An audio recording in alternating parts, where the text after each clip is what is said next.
Welcome to this short video on academic writing. I'm making this video because of a request that came from the class that we could have some kind of session on this. So when it comes to academic writing, many students are often unsure and a bit confused about what is expected of them in an academic essay or what writing in an academic style, in a sense, is all about.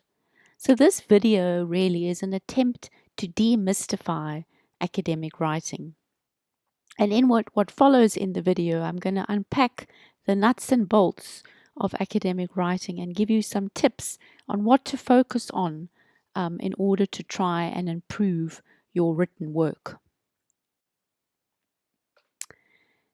As mentioned before, this video seeks to demystify academic writing and aims to give you some concrete things to focus on in order to improve your work. The video is also going to unpack what academic writing is about, what it is actually trying to do. So what we're trying to do when we're writing an academic essay or we're writing an academic article. And it's going to focus on what you can do in a concrete sense to make your writing clearer, more precise, and ultimately, therefore, to achieve better marks. I'm also going to talk about why certain things, some very tangible and concrete things like structure, like spelling, like grammar, and like referencing, why they matter so much in academic writing. Because in academic world, these are not just technical details or kind of annoying things that you have to pay attention to, but instead they're actually integral building blocks of writing for academic audiences. So ultimately, we're interested here in this video in the nuts and bolts. What are the core issues to focus on in order to work on and improve your written work, which, as you would know by now, in the humanities and social science, is a core part of assessment in many departments and modules, including in this particular module, SOC 310.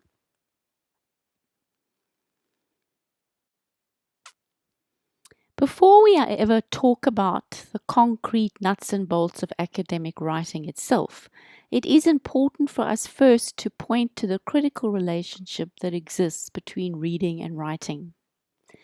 In fact, we cannot really talk about academic writing without also talking about reading.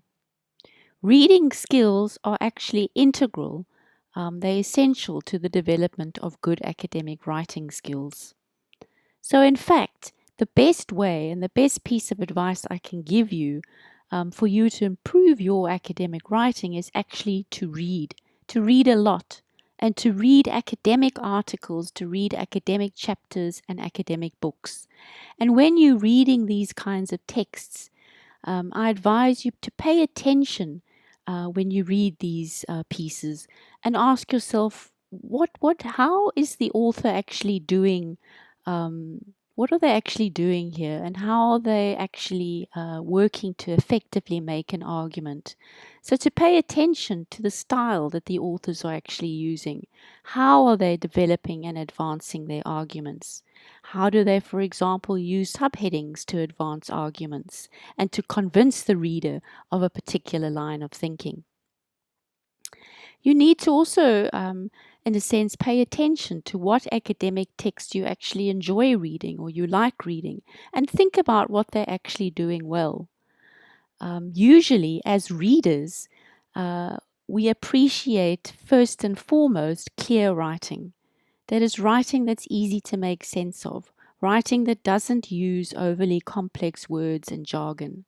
And there's a lesson here for all of us as writers, that we should aim to be as clear as possible, to write in short sentences, and to avoid using jargon or overly complex language, particularly if we're using language and words that we in a sense don't actually fully understand ourselves. That can come across in your writing. If I'm reading an essay, I can often see if a student is using a particular vocabulary that is not their own and that they don't feel comfortable with. So a core feature is that work of trying to be as clear as possible. And in a sense, I've also found sometimes when speaking to students, they will come into my office back in the day when we used to have face to face office hours, and they talk about their essay and they describe what it is they're wanting to do. And they describe it in a very clear way as they were speaking very clearly. However, somewhere in that transition or movement from telling me verbally what they were interested in talking about in their essay to the actually delivery of the written piece, something goes wrong. And instead of that clear sense of a verbal articulation, in the written kind of translation, it becomes overly complex, unstructured, all over the place and not clear. So, in a sense, we should strive to be as clear in our writing as we are when we speak. Don't feel that you need to adopt an overly complicated and jargon filled language when you write academically. So, what does it mean to be a good reader in a sense of academic texts? It means reading carefully and closely and reading with notes. A key building block of academic work is the ability to read texts and to take coherent notes about that particular text's key arguments, its methods, the evidence that it's using, its key findings or central concepts. Writing notes should not just be writing down quotations from particular articles or texts, but it should be a process in which you are actively involved in summarizing key points in your own words. And I think I must stress that again, to write notes in your own words instead of just lifting the direct words from a text, because often that sometimes can be what goes wrong.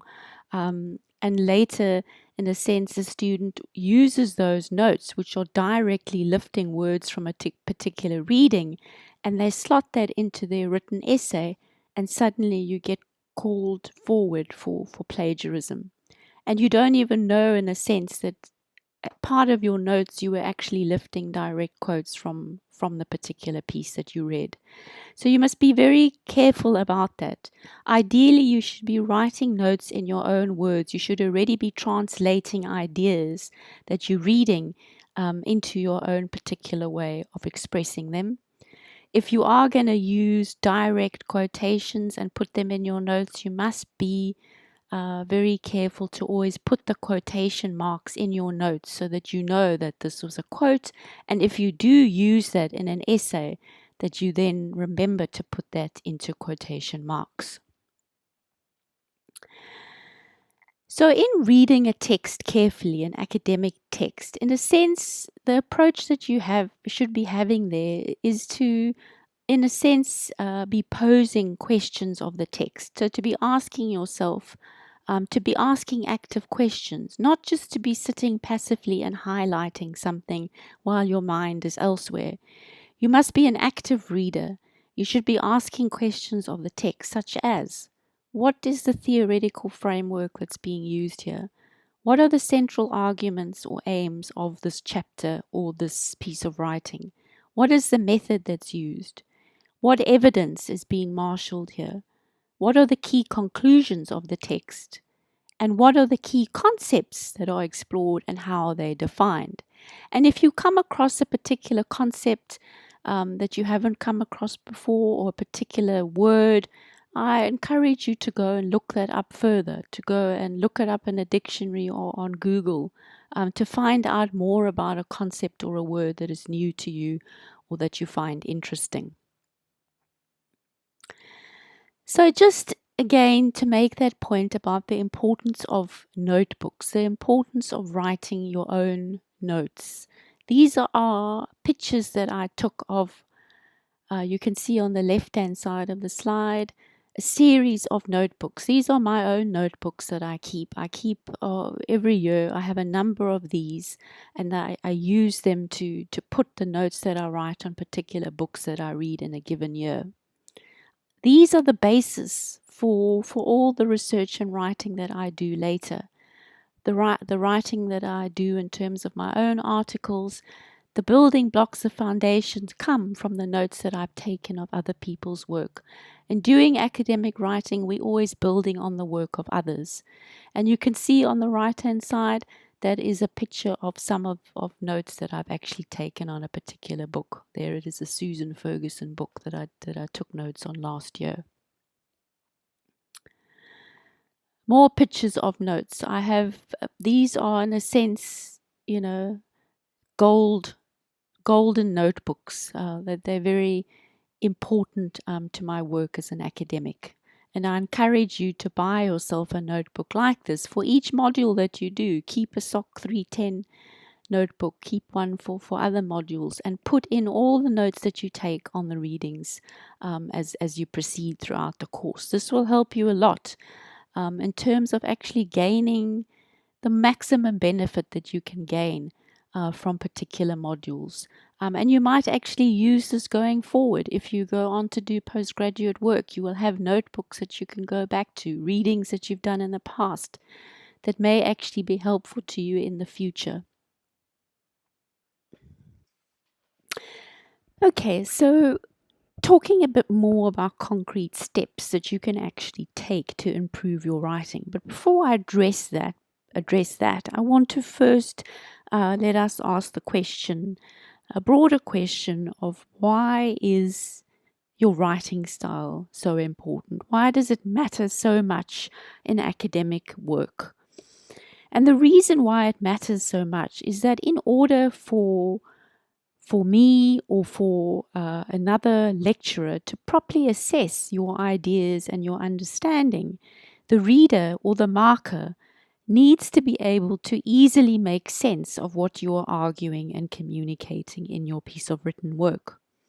If your writing is unclear, if it's filled with many and all sorts of grammatical and spelling errors, if it doesn't use punctuation, it doesn't use commas, it doesn't use full stops, doesn't use other kinds of punctuation, and it doesn't flow from one sentence to another in a coherent way, the reader is going to interpret that or deduce that you do not understand the material, or simply that you have not made the effort to ensure that your writing is clear and understandable and as far as possible error-free. So your writing style, which includes things like clarity and clearness of expression, how ideas are formulated, basic things like sentence construction, grammar, spelling, the use of paragraphs, the structuring of your written work, the use of subheadings and referencing. All of these things are absolutely integral to academic work in the humanities and social sciences. Now, in order to work on improving your marks, you have to work at your writing consistently, steadily, and constantly. And you might be asking yourself at this point, how do I do this? How do I work on my writing?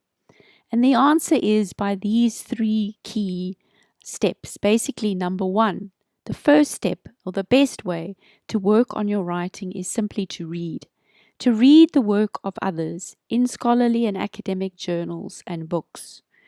Read the articles and the chapters prescribed to you carefully in particular modules, taking notes of the ways in which academic writers actually express themselves and structure their arguments. So don't just read passively, but read actively, asking questions of the text, trying to learn with every piece that you read how a particular writer goes about structuring an argument and convincing the reader of a particular line of thinking. The second key way to work on your writing is simply to write and rewrite. You need to write drafts and work on them. It's very rare that one writes a good piece of work on the first try. So you have to become comfortable with writing and rewriting. Writing invariably needs to be polished. It needs to be read reworked, and then reread again in order to improve clarity to the maximum extent. So it's not a good idea to dash off an essay the night before it's due or at the last minute. And I do sympathize with this because I know I was also an undergraduate student many years ago, and I did this too. I sometimes pulled all-nighters writing an essay the night before. But it isn't good practice. And usually it's going to mean that you're not going to get very good marks because it's usually quite evident to the lecturer or the tutor that marks the piece that this is something that's been put together in a rush. Instead, you need to give your writing time and also have the time that you can actually spend on it to reread what you've done and then to polish it and proofread it. Not proofreading your work, not reading your work over before you hand it in is simply a recipe for a poor and an unsatisfactory mark. The third way to work on your writing is to read your own work. You need to, as I've already said, set time aside to do this. You should approach the reading of your own work as if you're reading it as an outsider. You should be asking yourselves those questions that I've encouraged you to ask of other people's work. Is this clear? Does it make sense? Is there a coherent argument here? Could the ideas be expressed more clearly? How could this essay or paper possibly be reorganized, i.e., could paragraphs be restructured or reorganized? Furthermore, I also want to give you the tip of advice that it's often very helpful to read your own work aloud to yourself so that you then get a sense of the rhythm of the writing and you can see whether the writing flows. Does it have the appropriate punctuation? Does it have full stops in the right places? Does it have commas in the right places? These matters of punctuation are the lifeblood of writing. They're integral to the meaning making that you're trying to do when you're writing something. You must attend to these matters, which I know for many seem like stupid things to pay attention to, but they really matter when it comes to writing, academic writing, but writing more broadly. So you have to ask, do my sentences actually work? Is there room to breathe in my sentences when I'm reading aloud my own work? Do I have commas and full stops in the right places? And remember, academic writing is not necessarily about jawbreaker words or jargon or overly complicated long sentences. Instead, good academic writing is clear, and it's therefore usually and often characterized by short sentences, pithy sentences, succinct sentences. In academic writing, you are, first and foremost, trying to clearly articulate your ideas and to put forward a particular line of argument. It's not about stringing together a set of personal opinions, but academic writing, first and foremost, involves making points, making arguments through the use of academic sources and other pieces of writing. In academic writing, you are using these academic sources as evidence to situate your own thinking or your own conclusions within a broader community of ideas. So, what then are the nuts and bolts of academic writing? What are the building blocks, in a sense, of writing that you need to be aware of and attend to? Some of the building blocks of academic writing are on the slide and include sentences, paragraphs, sections, grammar, and spelling. And I'm going to unpack a little bit more about what I mean about how all of these function as important nuts and bolts or building blocks of academic writing shortly. And then lastly, I'm just going to very briefly talk a little bit about the danger of slang and the use of sexist language in academic writing and academic essays as well. So, the first major building block of good academic writing is the sentence. Each sentence that you write should be communicating something, a coherent idea or thought. As such, sentences should be short, they should be clear, they should be grammatically correct, and they should be complete. Now, what do I mean by a complete sentence? This is something that I bump into repeatedly when I mark and read undergraduate essays. I often see this phenomena of incomplete sentences that tends to plague a lot of the writing of students. So what do I mean by a complete sentence? There's a difference between a complete sentence and a phrase. Sentences contain verbs. For example, the cat sat on the mat. Whereas a phrase is an incomplete fragment. For example, the cat on the mat. If I say or write down the cat on the mat, that is not a complete sentence. It's not a coherent idea. It's not a fully formulated or complete idea. And if you say to me, the cat on the mat, I'm going to look at you with my eyebrows raised, and I'm going to say, what about it? So what? What about the cat on the mat? The cat on the mat is therefore an incomplete sentence, and it's an incomplete idea, and it cannot stand on its own as a sentence. It needs a verb to be a complete sentence. For example, the cat on the mat purred, or the cat on the mat saw a mouse. Those are complete sentences. Those are complete ideas. So in academic writing, you need to make sure that you're writing in complete sentences and that each sentence conveys a clear and particular idea. The clarity of your sentences is also very importantly facilitated by the use of appropriate punctuation. Do not write in overly long sentences that go on for lines and lines and that are devoid of any punctuation, for example, that have no commas, etc. This is simply a recipe to make readers of your work feel confused and frustrated. You're making them work hard to try and decipher what it is you're trying to say. The use of punctuation and in appropriate ways helps the reader to read your work, and it helps your writing to be clear and succinct. The second clear and important building block of academic writing are paragraphs. Now, what is a paragraph? A paragraph is a collection of sentences that works to convey a bigger argument or idea. The sentences within a paragraph should therefore, in a sense, be closely associated, closely linked. They should be, in a sense, talking about or discussing the same kind of main issue or argument. The sentences within a paragraph should work towards collectively developing a particular idea, a particular claim, or a particular argument.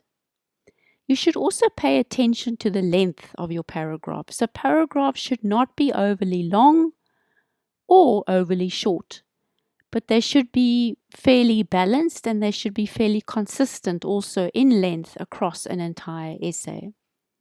It's not good practice to write an essay that is made up of a string of short, i.e. 1 or 2 sentence paragraphs. Why is it not a good idea? Because writing such short paragraphs does not help in creating a coherent and integrated set of claims or ideas. Instead, that kind of writing that is comprised of a whole bunch of very short paragraphs often reads as a kind of scattergun approach in which the writer just dashed off a couple of ideas but didn't do the work of synthesizing and didn't do the work of trying to develop or integrate their ideas into a bigger coherent sense. The third key building block are sections. Now, what is a section? A section in an essay is a clearly delineated chunk of an essay, and it's a set of paragraphs. In shorter piece of writing, it can be adequate to merely organize your piece with an introduction, a body of the essay or text, and a conclusion. However, in longer essays, it's a good idea to not only have an introduction and a conclusion, but also to break the body of the essay into sections, which each would have their own subheading. The use of sections is very important as a way of creating a well-structured piece of work.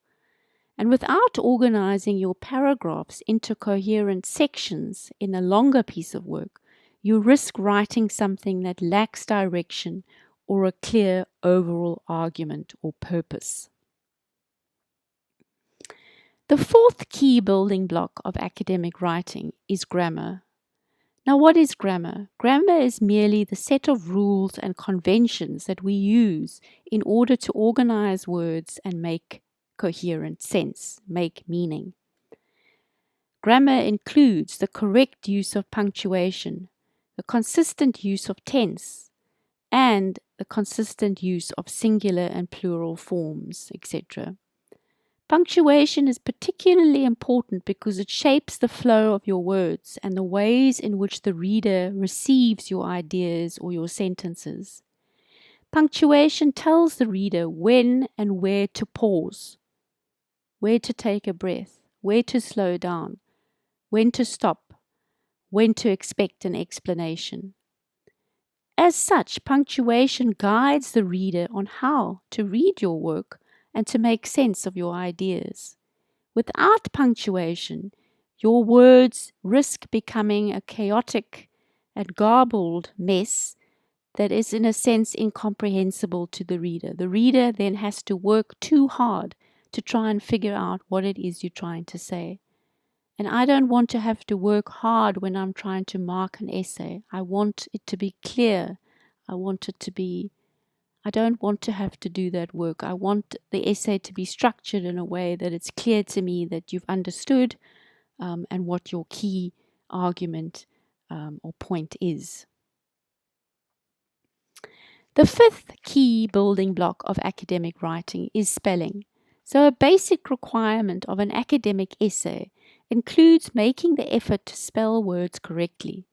Too many spelling errors within an essay creates a very poor impression and indicates to the reader or suggests to the reader that you've not taken the time or made the effort to do a spell check or to proofread your work. Lastly, I want to just briefly talk about this issue of slang and also sexist language. Remember, we're discussing academic writing here, so it's not okay to write informally in an academic context as you would when you're on WhatsApp, when you're on email, or if you're on text messages. As such, you need to write formally in the sense that the use of slang is not a good practice in academic writing. You should also not be lazy in your writing and resort to spelling words in a shorthand style. For example, spelling the word through in a shorthand as THRU, which you might do in a text message but isn't appropriate in an academic essay.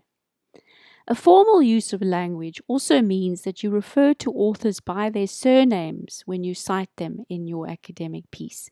You don't refer to them by their first name. So if you're citing the work of Judith Butler, then you refer to Butler says so-and-so, not Judith. And lastly, I want you to also be aware of the use of sexist language. And this is a real problem that I see cropping up again and again in undergraduate writing, particularly here at the University of Pretoria. And in your academic writing, you must please refrain from using sexist language. And what do I mean by sexist language? I mean, do not automatically assume that an author is male by default and refer to them as he. If you do not know the sex of the author, refer to them or they rather.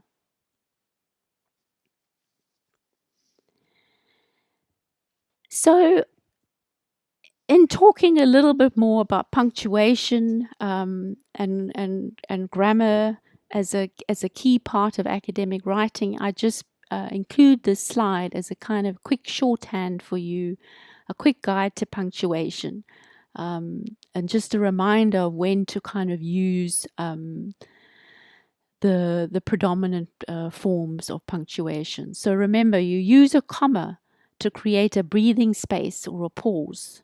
And you also use a comma to separate ideas in a sentence but very importantly, to create that breathing space for your reader. You use a semicolon to create a break, more of a break than a comma does, but at the same time to show that ideas are still closely interlinked. So remember, semicolon is used to separate two main clauses. These clauses could stand alone as complete sentences, and you can see that on the slide where I've written out that sentence. I've put a semicolon there to break up those two parts of the sentence, both of which could stand alone as a complete sentence. So remember, a semicolon is used to separate two main clauses, could be a sentence. The second part, these clauses could stand alone as complete sentences, could also be a sentence on its own, but you linking them together and you're putting them into one sentence, and the appropriate punctuation to use then is a semicolon. A colon is used usually to introduce explanatory material or a list of items. For example, there you see an example on the slide. This is what loneliness does, colon. It generates anxiety and disorientation. And of course, a full stop you use to mark the end of a complete sentence. But you'd be surprised how often it is that students don't put in full stops, put in the basics of full stops or commas. So I just encourage you, if you're serious about working on your writing, to pay attention to punctuation, to pay attention to grammar. Okay, so I want to lastly talk a little bit about this issue of citation practices, referencing, and how this links to the bigger issue of plagiarism, which you would have been warned about multiple times in your undergraduate career so far. You've all been repeatedly warned about plagiarism and the serious consequences of lifting the words or ideas of others without the appropriate acknowledgement, i.e., without the proper citation. You can see the departmental red book that's on ClickUp for more information about that. But in this video, I want to raise some broader points now about not just the warning talk about plagiarism, but some broader points about citation itself as an ethical practice, to try and contextualize why it's so serious and harmful to use the work of others without properly citing and referencing it, so without acknowledging your source and putting any use of direct quotes of others into quotation marks. As academics and students, we are involved in the business of building on the work of others in order to advance and to make theoretical and intellectual arguments. An integral part of academic writing is building collectivities around communities around sets of ideas, and acknowledging the broader community of scholars who have influenced us, on whose ideas we build, on whose ideas we depend, on whose ideas we advance our own thinking. And we do this through our citation practices. So as such, I want to emphasize and introduce to you this idea that appropriate citation is not just a pain or a technical issue thing that you have to do. Instead, it's an ethical practice. It's an ethical issue. If you're using the work of someone without properly citing or acknowledging them, you are making invisible their labor, you're making invisible their contributions, and you're in effect erasing them from scholarly archives.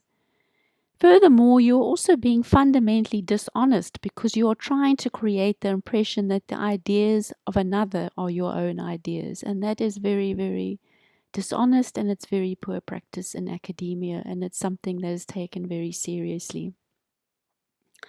So you need to be meticulous about always giving the source of the ideas that you draw on in your academic writing. If you're using the direct words of others or a particular author, this always needs to be in quotation marks with the page number given as well. Sources cited in the text of your assignment also need to be properly and fully referenced in the reference list. So on the left-hand side of the slide in front of you, I just include a quote there from Zara Ahmed, and which she talks about citational politics. And she says, citation is how we acknowledge our debt to those who came before, those who helped us find our way when the way was obscured, etc. So citation as an ethical and a political practice. Lastly, to end the video, I just want to direct your attention to some other resources that you can go and consult and look at if you're interested further in working on your academic writing and getting a sense of how others have, the kinds of strategies and tips that others have put forward. I link you there to the Humanities Writing Center at the University of Pretoria. I link you also to a video on essay structure there, a YouTube video, which is part of a broader series on academic writing. I also link you to a podcast there by Professor Les Black titled Start Writing and Keep Writing, Notes, Drafts, Proofs and Papers. And that's quite an inspirational podcast to listen to if you're interested in writing more broadly and hopefully to becoming inspired about your writing and improving your writing. And then lastly, I link you there also to a blog, set of blog posts and a website there, which has really got lots and lots and lots of resources around academic writing. And I encourage you to go and have a look at that. Thank you for listening.